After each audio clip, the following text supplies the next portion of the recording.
प्यारे बच्चों नमस्कार और एक बार आपका पुनः स्वागत है आपके अपने YouTube channel Rana sir classes में।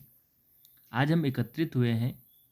आज सुबह ही बीए प्रथम वर्ष राजनीति विज्ञान के जो द्वितीय प्रश्न पत्र बीए फर्स्ट ईयर का हुआ है उसको सॉल्व करेंगे, जिसमें कि 50 प्रश्न थे और सभी प्रश्न अनिवार्य थे।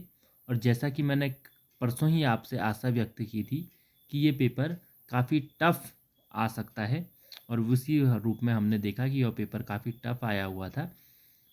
तो काफ़ी बच्चों की डिमांड थी कि इस पेपर को आप सॉल्व करा दीजिए, तो आपकी डिमांड पर ही बहुत मेहनत के पश्चात इस पेपर को सॉल्व करके आप लोगों के सम्मुख लाया गया है।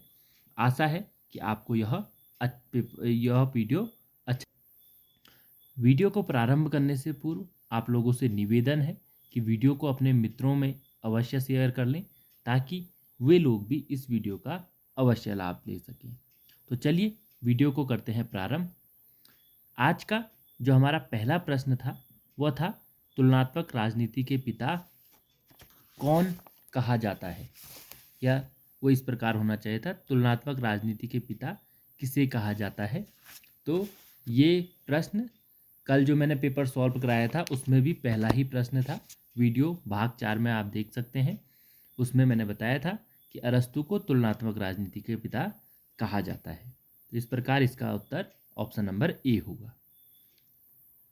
दूसरा प्रश्न है, यह कथन किसका है कि तुलनात्मक राजनीति संस्थाओं तथा सरकारों के विविध प्रकारों का एक तुलनात्मक विवेचन तथा विश्लेषण है।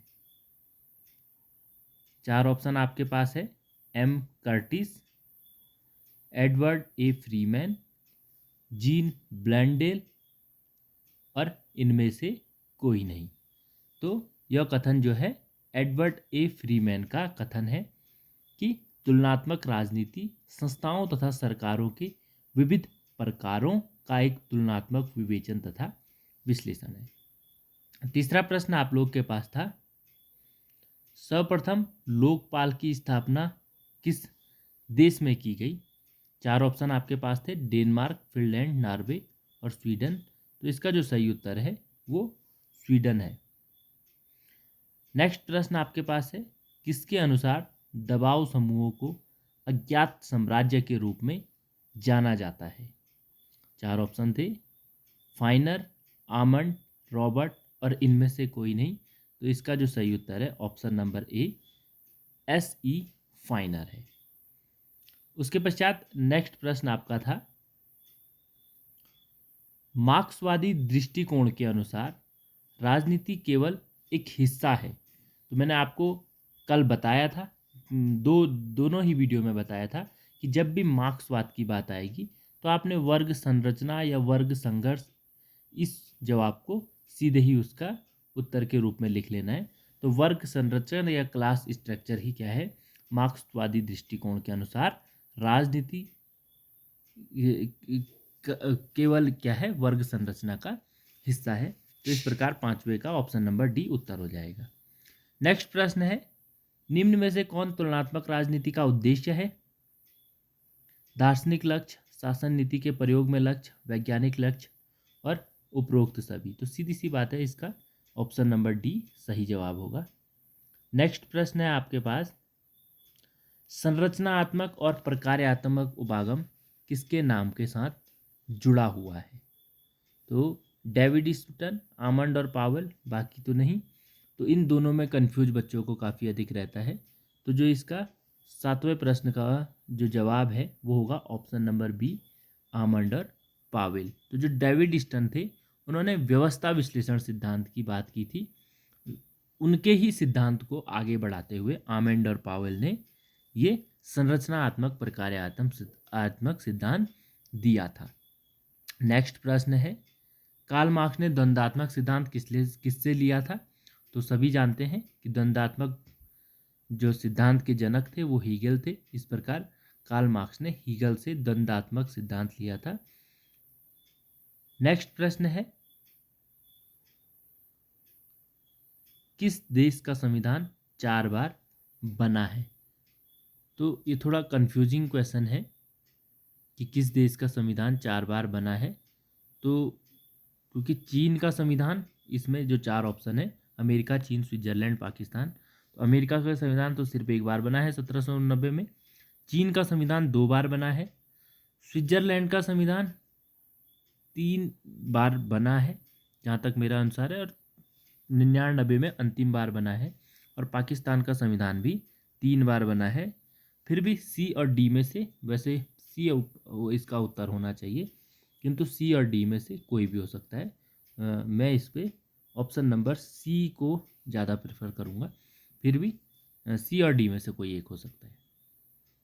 10वां प्रश्न है, संविधानवाद होता है, 4 ऑप्शन आपके पास है, गतिशील, स्थायी, कठोर और अपरिवर्तनशील। तो कल जब मैं आपको पढ़ा रहा था वीडियो में, उस समय भी मैंने कहा था कि आप अगर आपने किसी चीज वस्तु को नहीं पढ़ा है तो तब भी उत्तर को छान सकते हैं।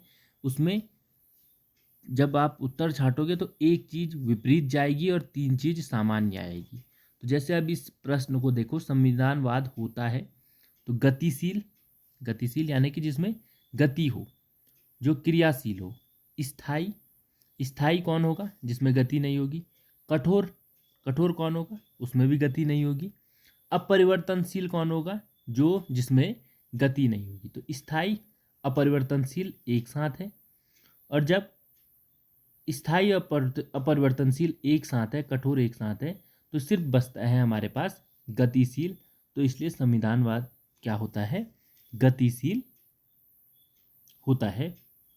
इस प्रकार इसका उत्तर ऑप्शन नंबर ए सही होगा, जिसको आप अगर आपने ना भी पढ़ा होता तो तब भी अपनी कॉमन सेंस के आधार पर कर सकते थे।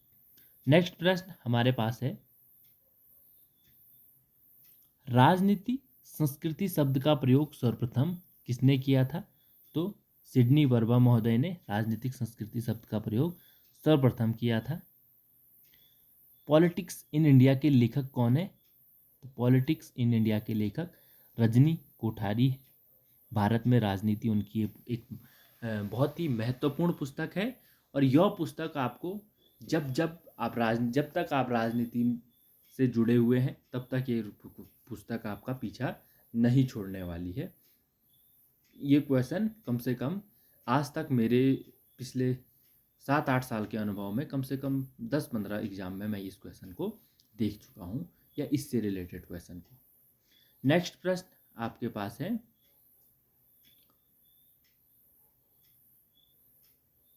राजनीतिक दलों का आधुनिक रूप सर्वप्रथम किस देश में प्रकट हुआ। तो राजनीतिक दलों का सर्वप्रथम जो आधुनिक रूप है वो इंग्लैंड और अमेरिका में देखने को मिला। तो उसमें जब अगर हम फिर भी प्राचीन में देखते हैं तो इंग्लैंड में अमेरिका से अधिक प्राचीन है। तो इस प्रकार ऑप्शन नंबर ए इसका सही उत्तर होगा। किस देश में सेना पर दलीय नियंत्रण है। तो ये क्वेश्चन भी मैंने आपको बताया था कि जो चाइना है उस चाइना में जो साम्यवादी दल है उसका लगभग संपूर्ण चीन में क्या है, उसकी व्यवस्थापिका, कार्यपालिका, न्यायपालिका सभी पर क्या है, लगभग जो साम्यवादी दल है उसका नियंत्रण है। तो इस प्रकार इस प्रश्न का ऑप्शन नंबर डी क्या है, सही जवाब होगा।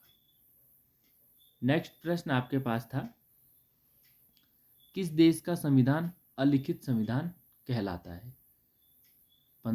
तो ये क्वेश्चन भी कल जो मैंने वीडियो बनाया था उस पे 12वें नंबर का क्वेश्चन था। और इस प्रकार ये क्वेश्चन भी कल के वीडियो से आया है और ब्रिटेन इसका सही उत्तर होगा। ब्रिटेन का ही अलिखित संविधान है। नेक्स्ट है, दबाव समूह होते हैं, क्या होते हैं। राजनीतिकृत, राजनीतिकृत, राजनीतिकृत तथा अराजनीतिकृत, और इनमें से कोई नहीं। तो जो 16वां प्रश्न है इसका ऑप्शन नंबर ए सही जवाब होना चाहिए। अराजनीतिकृत दबाव समूह होते हैं, जबकि राजनीतिक दल जो होते हैं वो, यहाँ ऑप्शन में अराजनीतिकृत और अराजनीतिकृत दोनों ही जगह आ गया है, ऑप्शन नंबर ए में भी और ऑप्शन नंबर बी में भी, हिंदी में भी। तो जो दबाव समूह है वो इंग्लिश में अगर हम देखेंगे, सॉरी यहाँ पे हिंदी में नहीं, अगर इंग्लिश में देखेंगे तो नॉन पॉलिटिसाइज्ड, यानी कि ऑप्शन नंबर बी होना चाहिए। हिंदी में ये दोनों जगह एक ही बात को लिखा हुआ है। नेक्स्ट प्रश्न आपके पास था,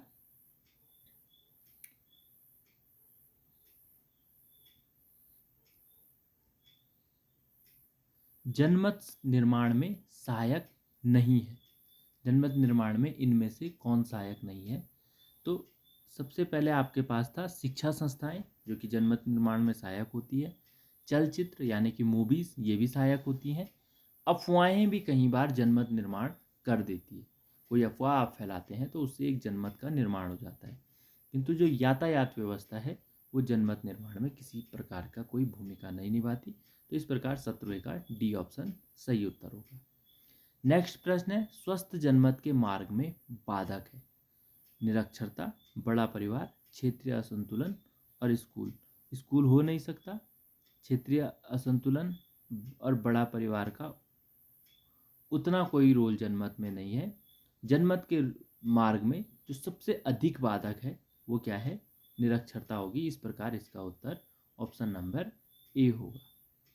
नेक्स्ट प्रश्न आपके पास था, किस देश में संसद की संप्रभुता पाई जाती है?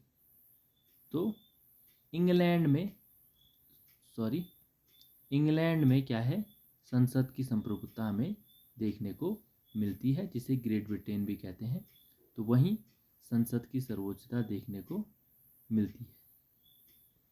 नेक्स्ट प्रश्न आपके पास था, लाट सभा में कितने आध्यात्मिक पीयर होते हैं? बहुत ही आसान प्रश्न आया था।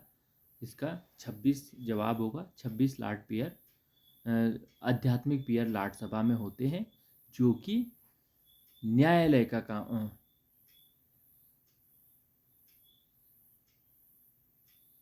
न्यायालय के कार्य में भूमिका निभाते हैं ब्रिटिश गवर्नमेंट में। उसके पश्चात नेक्स्ट प्रश्न आपके पास था, स्विट्जरलैंड में साधारण विधेयक प्रस्तुत होते हैं, किसमें होते हैं? राष्ट्रीय परिषद, राज्य परिषद, किसी भी सदन में या दोनों सदनों में एक साथ। तो काफ़ी पेचीदगी भरा क्वेश्चन था। इसका जो सही उत्तर होगा वो ऑप्शन नंबर डी होगा, क्योंकि दोनों सदनों में एक साथ ही क्या है? किसी साधारण विधेयक को प्रस्तुत किया जाता है। नेक्स्ट प्रश्न आपके पास था, किस देश की विधायिका एक सदनीय है? तो जो चाइना है उसकी विधायिका जो है एक सदनीय है। एक सदन की जहाँ भी बात आएगी वहाँ चीन जवाब अपने आप ही आ जाता है। नेक्स्ट प्रश्न आपके पास था, अमेरिकन राष्ट्रपति को किसी विधेयक पर विचार करने के लिए कितने दिन का समय मिलता है? काफ़ी आसान प्रश्न था। मात्र 10 दिन का समय अमेरिकन राष्ट्रपति को मिलता है। चीन में राष्ट्रपति की स्थिति है, तो ये क्वेश्चन भी जरा पेचीदगी भरा है कि चीन में राष्ट्रपति की क्या स्थिति है? औपचारिक स्थिति है या वास्तविक स्थिति है? सॉरी, वास्तविक है या वैधानिक है? इसमें थोड़ा कंफ्यूजिंग है बी और सी में, क्योंकि कुछ पुस्तकों में ये वैधानिक दिखा रहा है, कुछ में वास्तविक। और अगर हम उसका मूल्यांकन भी करते हैं तो तब भी वास्तविक स्थिति भी हमको देखने को मिलती है, क्योंकि चीन का राष्ट्रपति काफ़ी शक्तिशाली अवस्था में रहता है। और वैधानिक क्योंकि कानूनी आधार पर भी उसे काफ़ी शक्तियाँ प्राप्त होती है। तो इसका भी बी और सी में से कोई एक ऑप्शन हो सकता है। वैसे ऑप्शन नंबर बी को मैं प्राथमिकता दूंगा। नेक्स्ट प्रश्न आपके पास है,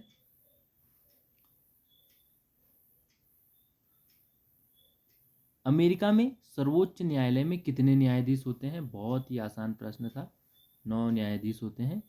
ब्रिटेन में सर्वोच्च न्यायालय है। ब्रिटेन में सर्वोच्च न्यायालय आपकी लाट सभा होती है, क्योंकि अपील का अंतिम न्यायालय लाट सभा होती है, इसलिए। नेक्स्ट प्रश्न है, निम्न में से पूंजीवाद किस देश में पाया जाता है? 4 ऑप्शन जो आपके पास दिए हैं, 3 ऑप्शन, तीनों ही देशों में हमको पूंजीवाद देखने को मिलता है, इसलिए उपयुक्त सभी इसका जवाब होगा। 28वां प्रश्न आपके पास है, विश्व राजनीति में कौन सा देश तटस्थता की भूमिका निभाता है?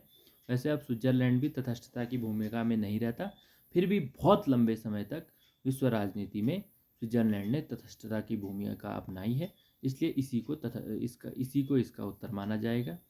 नेक्स्ट प्रश्न आपके पास है, भारत में निम्न राजनीतिक संस्कृति है। तो ये भी एक कंफ्यूजिंग क्वेश्चन है। इसमें चारों ही ऑप्शन अपने अपनी जो तुलना पे सही दिख रहे हैं, तो इस पे मैं कोई टिप्पणी नहीं करूँगा। नेक्स्ट प्रश्न आपके पास है, राजनीतिक संस्कृति के निम्न तथ्यों में कौन सा गलत है। तो जो 4 तथ्य दिए हैं इसमें भावनात्मक दृष्टिकोण गलत है, बाकी सभी सही है। निम्न में से किस देश में सैनिक क्रांति हो चुकी है। तो लगभग सभी देश, घाना, पाकिस्तान और कांगो, तीनों ही देशों में सैन्य क्रांति हो चुकी है। अगला प्रश्न है, निम्न में से कौन सी तुलनात्मक पद्धति की उपयोगिता है।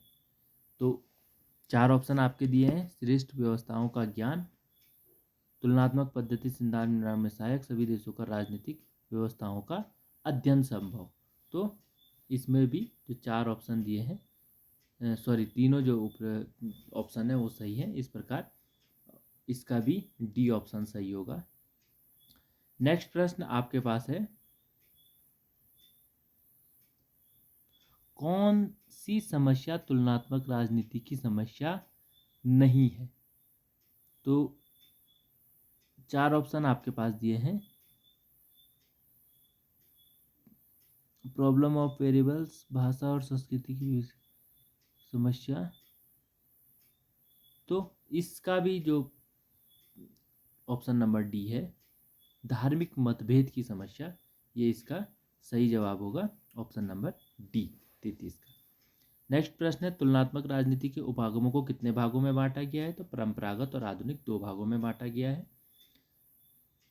नेक्स्ट प्रश्न है आपके पास, अनिवार्य मतदान का सिद्धांत सर्वप्रथम किस देश में अपनाया गया। तो अनिवार्य मतदान का जो सिद्धांत है सर्वप्रथम स्विट्जरलैंड में अपनाया गया था। नेक्स्ट प्रश्न, सर्वाधिक मत प्राप्त व्यक्ति की विजय की बहुलता प्रणाली किस देश से शुरू हुई। बहुत ही अच्छा प्रश्न पूछा गया था, तो इसका जवाब भी इंग्लैंड है। नेक्स्ट प्रश्न आपके पास है,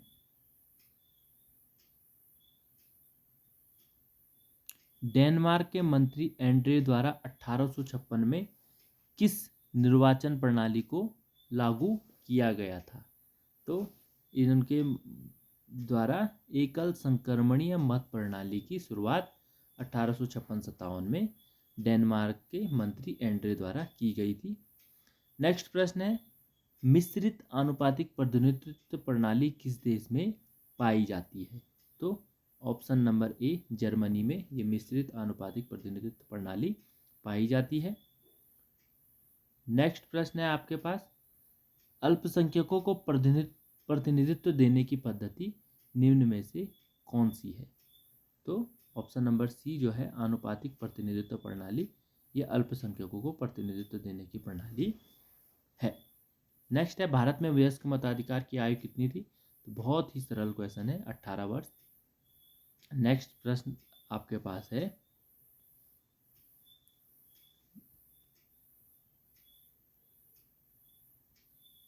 जो अगला प्रश्न आपके पास था, किस अनुच्छेद के अनुसार भारत में लोकसभा तथा राज्य विधानसभाओं के सदस्यों का चुनाव वयस्क मताधिकार के आधार पर होगा या होता है।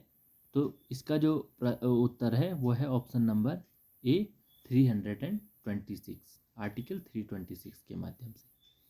नेक्स्ट प्रश्न है, किसके अनुसार राजनीतिक व्यवस्था वास्तव में समाज की उपज भी है और प्रेरक शक्ति भी है।